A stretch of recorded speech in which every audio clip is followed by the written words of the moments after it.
අපි හතරවෙනි තියරි කතා කරමු. හතරවෙනි තියරි කතා කරද්දී හතරවෙනි තියරි එකකින් කියවෙන්නේ හතරවෙනි තියරි එක ARG Z ඍණ Z0.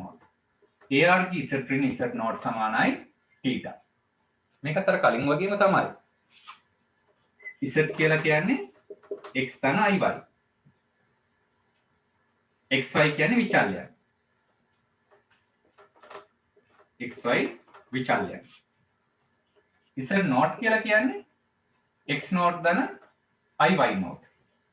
x0 y0 කියන්නේ නියත. ඒ කියන්නේ ඉලක්කම්. එතකොට අපිට ලියන්න පුළුවන් ARG Z වෙනුවට x ධන iy. Z0 වෙනුවට x0 ධන iy0 සමානයි θ. ARG කොහොමද ලියන්නේ? තාත්වික කොටස බෙදීම tan inverse අතාත්වික කොටස බෙදීම තාත්වික කොටස. එහෙනම් අතාත්වික කොටසයි තාත්වික කොටසයි වෙන වෙනම ඕනේ. ARG x ඍණ x0 ධන i වාරයක් y ඍණ y0. එහෙමනම් අපිට දැන් ලියන්න පුළුවන් ARG ව tan inverse වලින්. tan inverse අතාත්වික කොටස බෙදීම තාත්වික කොටස. මොකක්ද අපිට එන්නේ? y ඍණ y0 යට x ඍණ x0 කියලා කියන්නේ tan θ.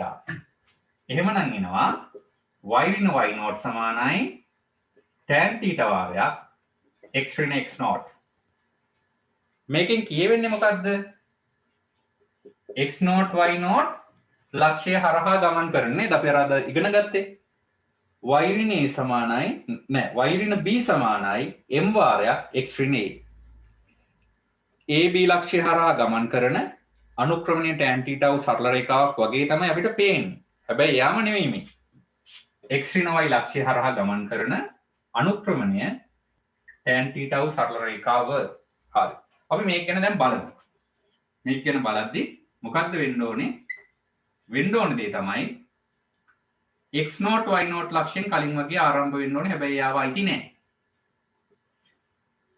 මේ තියෙන තාත්වික අක්ෂයනේ RZ නේ. තාත්වික අක්ෂයේ ධන දිශාවත් සමග θ කෝණයක් හදන්න ඕනේ. x0 y0 ලක්ෂයෙන් ආරම්භ වෙන්න ඕනේ. වලේ කටපාඩම මෙච්චරයි ඕනේ. x0 y0 ලක්ෂයෙන් ආරම්භ වෙන්න ඕනේ. තාත්වික අක්ෂයේ ධන දිශාවත් සමග θ කෝණයක් සාදන්න ඕනේ. මෙන්න මේ රේඛාවෙන් නිරූපණය වෙනවා Z. මේක කටපාඩම් කරගත්තා නම් ප්‍රමාණවත්. වේදනාංශක ප්‍රමාණය. පැහැදිලිව ඒවත් සටහන් කරගන්න.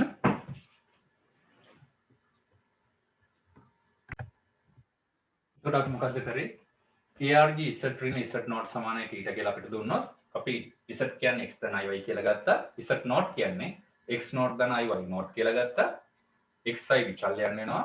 x0 y0 නියත වෙනවා. Z වෙනුවට x ධන iy දැම්මා. Z0 වෙනුවට x0 ධන iy0 දැම්මා. ඊළඟට තාත්වික දෙන්න එක ළඟ ලිව්වා. අතාත්වික දෙන්න එක ළඟ ලිව්වා. i නැති දෙන්න ලිව්වා x ඍණ x0. i ඉන්න දෙන්නගෙන් i එළියට ගත්තා. ARG x ධන iy කියලා දුන්නොත් එයාව අපිට ලියන්න පුළුවන් tan inverse y බෙදීම x. ඒ කියන්නේ tan inverse අතාත්වික කොටස බෙදීම තාත්වික කොටස. අතාත්වික කොටස y ඍණ y0 තාත්වික කොටස x ඍණ x0 සමානයි θ. එහෙනම් එනවා y ඍණ y0 බෙදීම x ඍණ x0 සමානයි tan θ. මේ x ඍණ x0 එහා පැත්තට ගෙනිච්චා y ඍණ y0 සමානයි tan θ වාරයක් x ඍණ x0. අපි ඉගෙන ගත්තා x ඍණ y ඍණ b සමානයි m වාරයක් x ඍණ a නම් ab ලක්ෂය හරහා ගමන් කරන අනුක්‍රමණීය tan θ වූ සරල රේඛාව කියලා. එහෙනම් මේකෙන් දැක්වෙන්නේ x0 y0 ලක්ෂය හරහා යන අනුක්‍රමණීය tan θ වූ සරල රේඛාව. හැබැයි මේ පාඩමේදී අපි දන්නවා විස්තර කියන කාරණේ ගත්තාම දෙපැත්තටම ගන්න බෑ. එක පැත්තකට විතරයි ගන්න පුළුවන්. කෝණය වෙනස් වෙනවා. එකක් 180 ධන කියලා වැටෙනවා. ඒක නිසා අපි මෙතෙන්දි ගන්නේ මේ හදන කෝණي ගන්න පැත්ත විතරයි. මෙහා පැත්ත ගන්න නැහැ. මෙහා පැත්ත කෝණي ගත්තොත් ඒකේ මේ රේඛාව අපි සඳහන් කරා නම් මේ රේඛාව මෙතනින් මෙහාට ඇඳා නම් එතකොට ඒ කෝණය θ නෙමෙයි. ඒක වෙන කෝණයක්. ඒක නිසා අපි මෙතෙන්දි මොකද්ද කරේ? අපි මෙතෙන්දි කරේ x0 y0 ලක්ෂයෙන් ආරම්භ වන x අක්ෂයේ ධන දිශාවත් සමග θ කෝණයක් සාදන සරල රේඛාවක් කියලා ගත්තා. x0 y0 ලක්ෂයෙන් ආරම්භ වෙන තාත්වික අක්ෂයේ ධන දිශාවත් සමග θ කෝණයක් සාදන සරල රේඛාවක් කියලා ගත්තා. හොඳයි. අපි මේ ටික එක ළඟ සඳහන් කරගමු ඔක්කොම ටික. මේ තියරි දෙක. කලින් තියරි දෙක එක ළඟ සඳහන් කරගත්තානේ. විස්තරයෙන් එන තියරි දෙක එක ළඟ සඳහන් කරගමු. විස්තරයෙන් එන තියරි දෙක වෙන්නේ එකක් ARG z සමානයි θ. එතකොට මේකෙන් දැක්වෙන්නේ මූල ලක්ෂයෙන් ආරම්භ වෙනවා තාත්වික අක්ෂයේ ධන දිශාවත් සමග θ කෝණයක් සාදනවා. මේ තියෙන තාත්වික අක්ෂය RZ. මේක තාත්වික අක්ෂය. මෙන්න මේ රේඛාවෙන් නිරූපණය වෙනවා Z වල. මේ අපේ තුන්වෙනි තියරි එක. හතරවෙනි තියරි එකකින් අපි දැනගත්තේ ARG z ඍණ z0 සමානයි θ කියලා දුන්නොත් මෙතෙන්දි වෙන්න ඕනේ x0 y0 ලක්ෂයෙන් ආරම්භ වෙන්න ඕනේ. x0 y0 ලක්ෂයෙන් ආරම්භ වෙලා තාත්වික අක්ෂයේ ධන දිශාවත් සමග දිශාව සමග θ කෝණයක් සාදන්න ඕනේ. මෙන්න මෙයාගෙන් නිරූපණය වෙනවා Z. හොඳයි මේ දෙක එක ළඟ සඳහන් කරගන්න.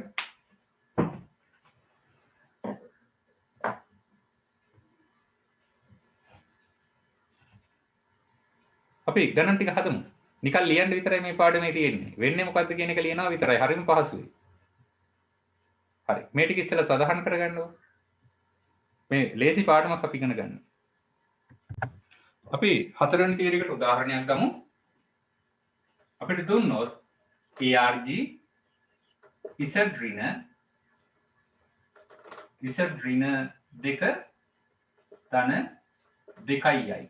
Z ඍණ දෙක ධන 2යි සමානයි කෝණයක් දෙන්න ඕන. 5 බෙදීම 3. එතකොට මේක එන්න ඕනේ හැමතිස්සෙම මතක තියාගන්න මාපාංකෙන්නෙත් එහෙම Z ඍණ Z0 එන්න ඕනේ. එහෙනම් ඍණ ලකුණක් එළියට ගන්න. Z ඍණ එතකොට මොකක්ද දෙන්නේ? 2 ඍණ 2යි. මෙතන වරහන ARG Z ඍණ Z0 විදිහට හදාගත්තා.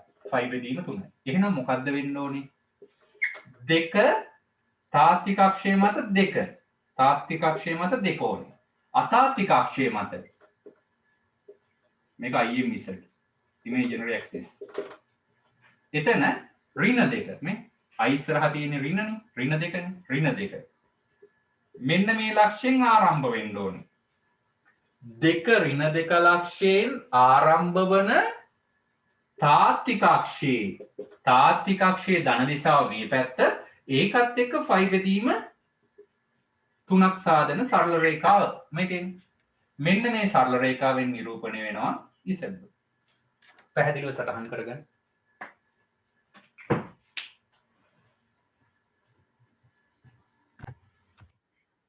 හොඳයි. ඊළඟට අපි යන්නේ ටියුට් එකේ පස්වෙනි ගානට.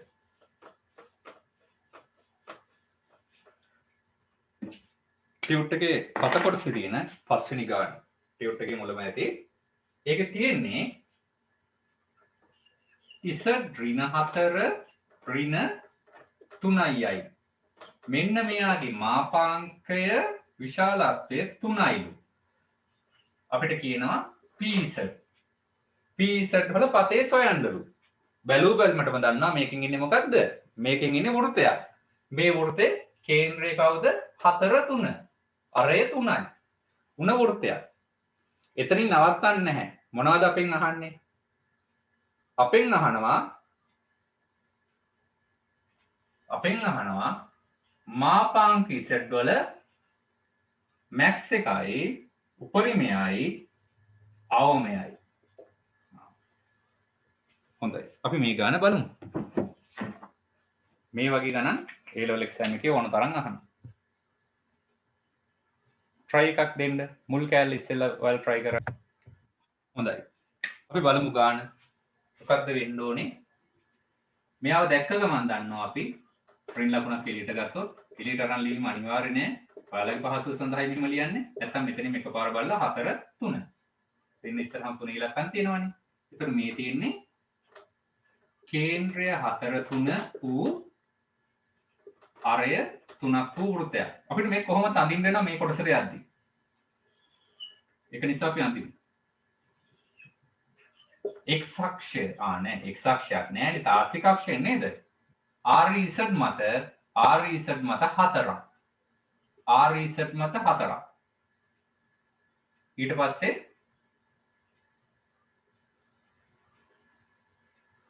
I ඉස්සරහ 3ක් තියෙනවා නේද? IM ඉස්සර. මෙතන 3යි.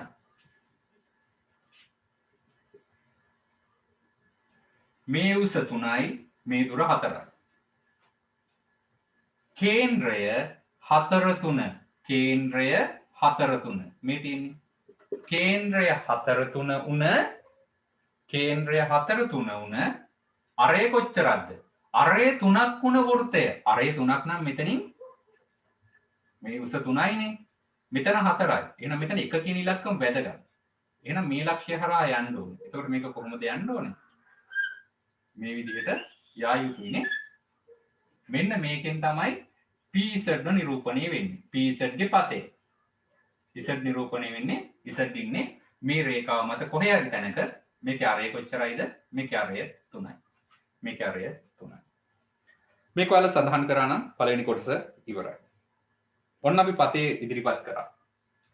කේන්ද්‍රය 4 3 අරය 3ක්. එහෙම ඇඳලා වෘත්තය ඇඳලා PZ කියලා නම් කරා නම් ප්‍රමාණවත්.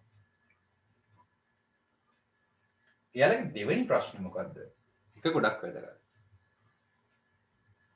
පොඩ්ඩක් හිතන්න දෙවෙනි ප්‍රශ්නේ. මම ඔයාලට චූටි විනාඩියක් දෙකක් දෙන්න. දෙවෙනි එක කොහොමද හදන්නේ කියලා. දැන් අපි මොකක්ද අහන්නේ? මේ මාපාංක Z වල අවමගයයි උපරිමගයයි නේද?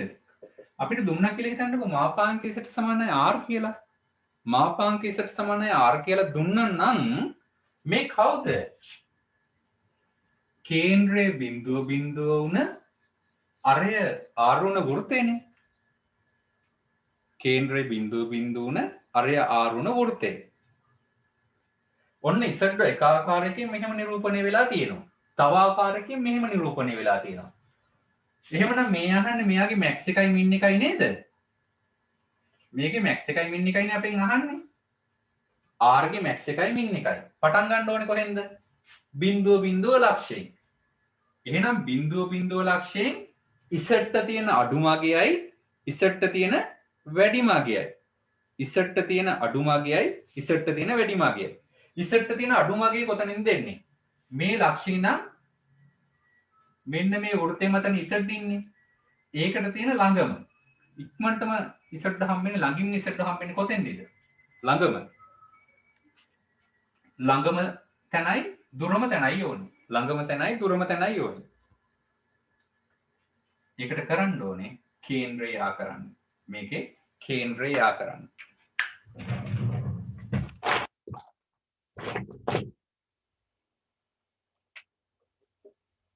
මේකේ කේන්ද්‍රය යා කරන්න. කේන්ද්‍රය යා කරාම ඒක ඉස්සෙල්ලම කැපෙන තැනින් ළඟම ලක්ෂය හම්බ වෙනවා. දුරම ලක්ෂය හම්බ වෙනවා මෙතන. මේ තමයි මාපාංක Z. මෙතන ඉඳන් ගත්තාම Z තියෙන ළඟම දුර මෙතන. දුරම මෙතන. එහෙනම් මේ තමයි මාපාංක Z ගේ අඩු මාගය, මේ තමයි මාපාංක Z ගේ වැඩි මාගය. ඒතර මේ දෙකයි අපි හොයන්න ඕනේ. මාපාංක Z කියලා කියන්නේ මූල ලක්ෂ්‍ය මේ කේන්ද්‍රයේ බිඳුව උන අරය R උන වෘත්තය.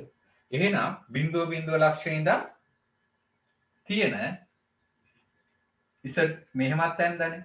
එයා ඉක්මනටම හම්බෙන. එයාට තියෙන ළඟම තැනයි, එයාට තියෙන දුරම තැන. එතකොට මේක හොයමු බලන්න. එතකොට ඒක හොයන්න මොනවද අපිට වැදගත්?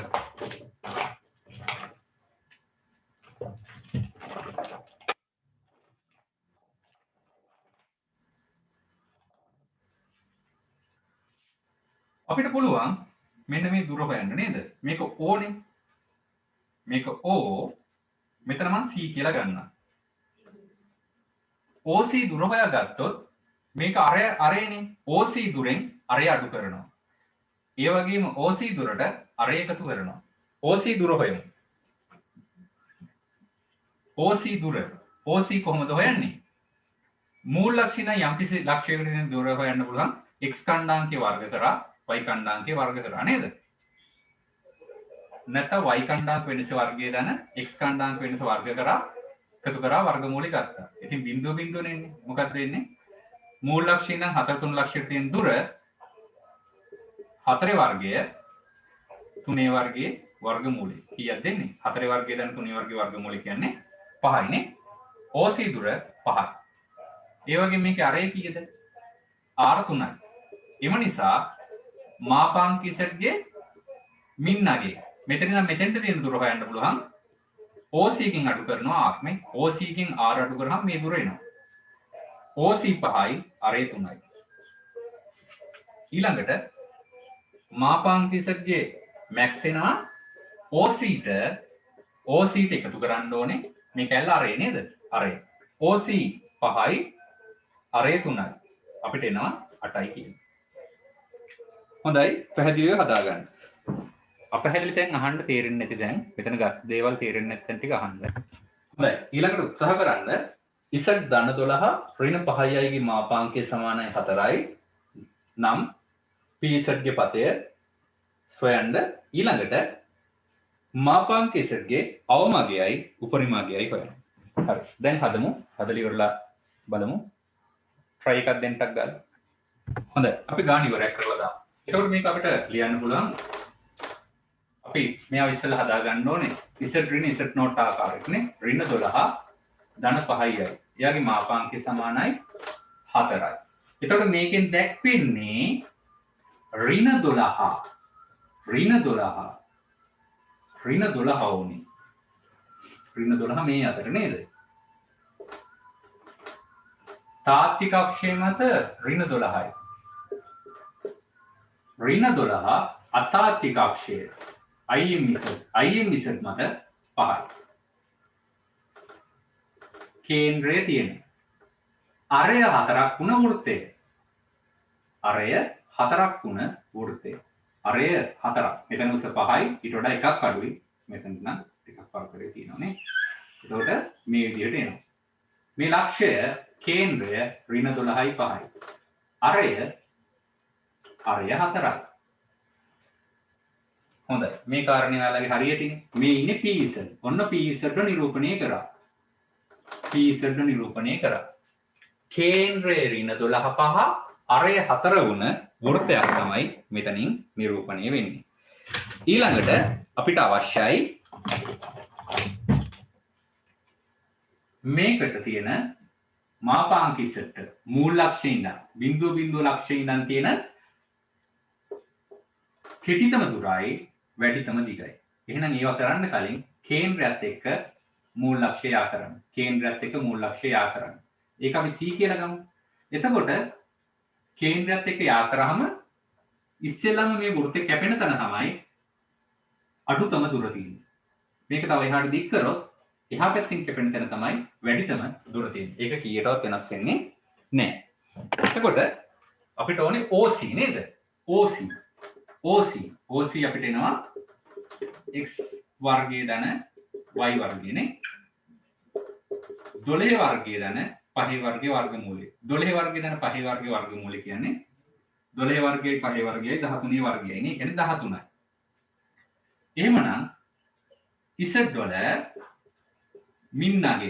වල මින්නගේ නවා මෙතනින් අඩු වෙන්න ඕනේ අරගෙන OC ඍණ R. OC 13යි 13 ඍණ 5යි 4යිනේ. 13 ඍණ 4යි අපිට එනවා 9යි කියලා. Z max එනවා අපිට OC ට එකතු වෙන්න ඕනේ අරයක් නේ. OC ධන R. OC 13යි අරය 4යි 17යි. හොඳයි ගොඩ දෙනෙක් උත්තර හරියට එවලා තියෙනවා. හොඳයි පැහැදිලිව හදාගන්න. අපිට එනවා 9යි 17යි කියලා.